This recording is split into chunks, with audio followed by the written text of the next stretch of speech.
நான் ஒரு மந்திரமாவே எல்லாத்துக்கும் சொல்ற விஷயம் என்ன அப்படின்னா, எல்லா திசையும் நல்ல திசையே. ஒரு திசைக்கு ஒரு திசை தவறான திசை என்பது கிடையவே கிடையாது. மனையை செலக்ட் பண்ணும்போது அதுக்கு திசை எப்படி செலக்ட் பண்ணுவாங்க அப்படின்னா, ஒரு குடும்ப தலைவியோட ஜாதகத்திலிருந்து எடுத்த பழக்கம் உண்டு. 90 ஃபீட் வீடு இருக்கு அப்படின்னா அதை வந்து 9ஆ பிரிக்கும் பொழுது முதல்ல 4 பாகத்துல கிழக்கிலிருந்து ஒரு 4 பாகத்துல மட்டும்தான் நம்ம வாசல் அமைக்க முடியும். அதுலயும் பாத்தீங்கன்னா 4வது பாகம் மட்டும்தான் நமக்கு நல்ல வாசல் அதுல வரும். வீட்டில் பணம் வரும் வழிகள்னு சில இந்த இடங்கள் தான் பணம் வரக்கூடிய வழி. இது வழியா மட்டும்தான் பணம் வருமே தவிர வேற எந்த வழியாகவும் பணம் வராது.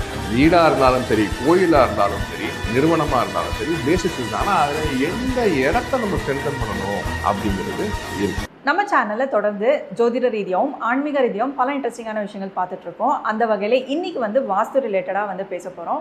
ஸோ இதை பற்றி பேசுறதுக்காக நம்ம கூட ஆஸ்ட்ரோ வாஸ்து கன்சல்டன்ட் நரசிம்ம ஹரி அவர்கள் இணைந்திருக்கிறாங்க. வணக்கம் சார். வணக்கம்மா சார், வாஸ்து ரிலேட்டடாக வந்து நிறைய விஷயங்கள் நீங்கள் வந்து நம்ம நேர்களுக்காக பல சேனலில் வந்து பேசிகிட்டு இருக்கீங்க. ஸோ நம்ம சேனலுக்கு வந்ததுக்கு ரொம்பவே நன்றி, சந்தோஷம். ஸோ இன்றைக்கி நம்ம என்ன கேட்டு தெரிஞ்சுக்க போகிறோம் அப்படின்னு பார்த்தீங்கன்னா, இப்போ மக்களுக்கு வந்து ஜோதிட ரீதியாகவும் சரி, இந்த வாஸ்து இந்த மாதிரி விஷயங்களில் நிறைய புரிதல் வந்து வந்துக்கிட்டே இருக்குது. ஸோ ஒரு வீடு வாங்க போகிறாங்க, இல்லை ஒரு லேண்டு வாங்க போகிறாங்க அப்படின்னா தரவாக அவங்க வந்து என்ன மாதிரி வாங்கணும் அப்படின்னு சொல்லி நிறைய யோசிச்சு தான் எல்லா விஷயங்களும் பண்ணிகிட்ருக்காங்க.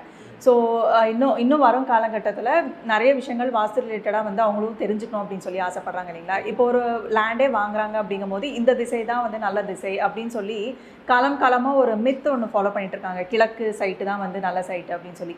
ஸோ இந்த டைரக்ஷன்ஸ் பற்றி இன்னுமே மக்களுக்கு வந்து சரியான புரிதல் இல்லையோ அப்படின்னு சொல்லி நிறைய பேருக்கு ஒரு குழப்பம் இருக்குது. ஸோ அதற்கான ஒரு தெளிவான விளக்கம் வந்து சொல்ல முடியுமா? ஒரு மனை வாங்கும் போதோ ஒரு வீடு வாங்கும் போதோ டைரக்ஷன்ஸுக்கு வந்து அவ்வளோ இம்பார்ட்டன்ஸ் கொடுக்கணுமா, இல்லை எந்த திசை வந்து நல்ல திசை அப்படின்னு ஏதாவது கான்செப்ட் இருக்கா வாஸ்து ரிலேட்டடாக? ஸோ இதை பற்றி கொஞ்சம் சொல்லுங்கள்.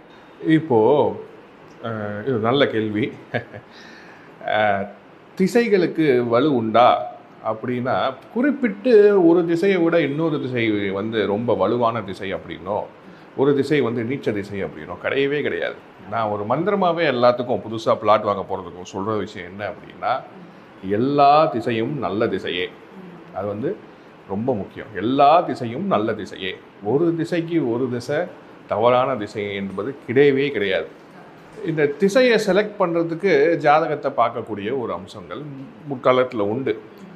முதல் வந்து ஒரு மனையை செலக்ட் பண்ணும்போது அதுக்கு திசை எப்படி செலக்ட் பண்ணுவாங்க அப்படின்னா, ஒரு குடும்பம் இருக்குது, குடும்பத்தில் ஒரு 4 பேர் 5 பேர் இருக்காங்கன்னா, அந்த குடும்ப தலைவி இருக்காங்க தெரியுமா, அவங்களோட ஜாதகத்தில் 4ஆம் வீடு அப்படின்னு சொல்லி லக்னத்துலேருந்து 4ஆம் வீடு குறிகாட்டக்கூடிய கிரகத்தோட திசையை எடுக்கிறது தான் முதல்ல நமக்கு இருந்தது. ஏன்னா 4 தானே, 4ஆம் வீடு தானே இடம், சொத்து, வீடு சம்மந்தப்பட்டது. அது குடும்ப தலைவியோட ஜாதகத்திலேருந்து எடுத்த பழக்கம் உண்டு. அப்போது அந்த மாதிரி ஜாதகத்திலேருந்து எடுத்த பழக்கம் உண்டு. பட் இப்போ வந்து குடும்ப தலைவனோட ஜாதகத்தை கொண்டு வந்து தான் காட்டி நம்ம செய்கிறாங்க. என்னை பொறுத்தளவு இன்றைக்கி இருக்கக்கூடிய காலகட்டத்தில் ஜாதகத்தை பார்த்து திசை செலக்ட் பண்ணுறது அப்படிங்கும்போது சில விஷயங்களில் மாட்டிக்கிறாங்க. திசைக்கு அவ்வளவு வலு கொடுக்க வேண்டிய, அதாவது அவ்வளவு இம்பார்ட்டன்ஸ் கொடுக்க வேண்டிய அவசியம் கிடையாது. எல்லா திசையும் நல்ல திசையே. இன்றைக்கி அவங்க சொல்லக்கூடிய தெற்கும் மேற்கும் பார்த்த பிளாட்ஸோ வீடுகளோ வாங்கிறார்கள் நிறைய பேர் பயமுறுத்துறாங்க. கிடையவே கிடையாது. வலுவான திசையில் 2 திசை தெற்கும் மேற்கும் உண்டு.